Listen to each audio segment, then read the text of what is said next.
पाकिस्तान को दिवालिया उन लोगों ने किया जो 1976 से लेकर 2022 तक इस मुल्क में हुक्मरान थे।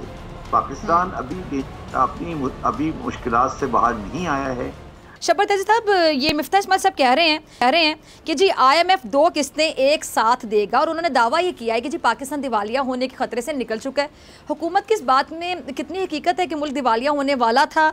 और ये भी ज़रा बता दें कि कौन जिम्मेदार है अगर मुल्क वाकई दिवालिया होने वाला था। पहली बात तो ये है कि ये सारे जो बात कर रहे हैं कि मुल्क दिवालिया होने वाला था, ये उस वक्त सब खामोश थे जब मैंने ये बात 16 दिसंबर 2021 को कही थी और मैंने कहा था कि मुल्क दिवालिया होने जा रहा है। तो ये सारा पाकिस्तान मेरे खिलाफ हो गया था। अब ये सब कह रहे हैं कि दिवालिया होने वाला था और हमने बचा लिया, तो ये बात गलत कह रहे हैं। पाकिस्तान अभी मुश्किलात से बाहर नहीं आया है। हमारी करंट अकाउंट की पोजीशन ठीक नहीं है।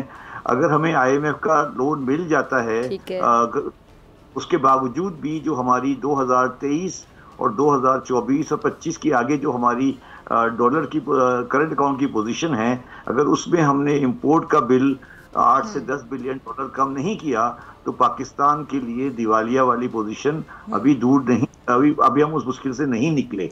तो ये वजह। अच्छा, दूसरी बात जो अगर आप ये कह रही हैं कि पाकिस्तान को दिवालिया किसने किया, तो उसके लिए मेरा बिल्कुल मुख्तसर जवाब ये है, पाकिस्तान को दिवालिया उन लोगों ने किया जो 1976 से लेकर 2022 तक इस मुल्क में हुक्मरान थे।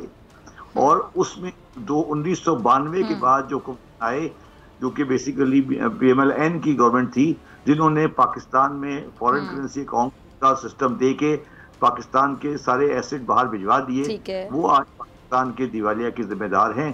इमरान खान की गवर्नमेंट जो 2018 से लेकर 2022 तक थी, वो इस मरहले में किसी तौर पर भी कसूरवार नहीं थी। आप उन्हें ये कह सकते हैं कि उनका जो रिवर्सल का एक्शन था वो इतना स्ट्रॉन्ग नहीं था, मगर वो किसी भी पाकिस्तान की जो माशी बदहाली है आज जिम्मेदार नहीं है। ये मैं जो बात कह रहा हूँ, ये मेरा किसी पॉलिटिकल एफिलिएशन से नहीं कह रहा हूँ।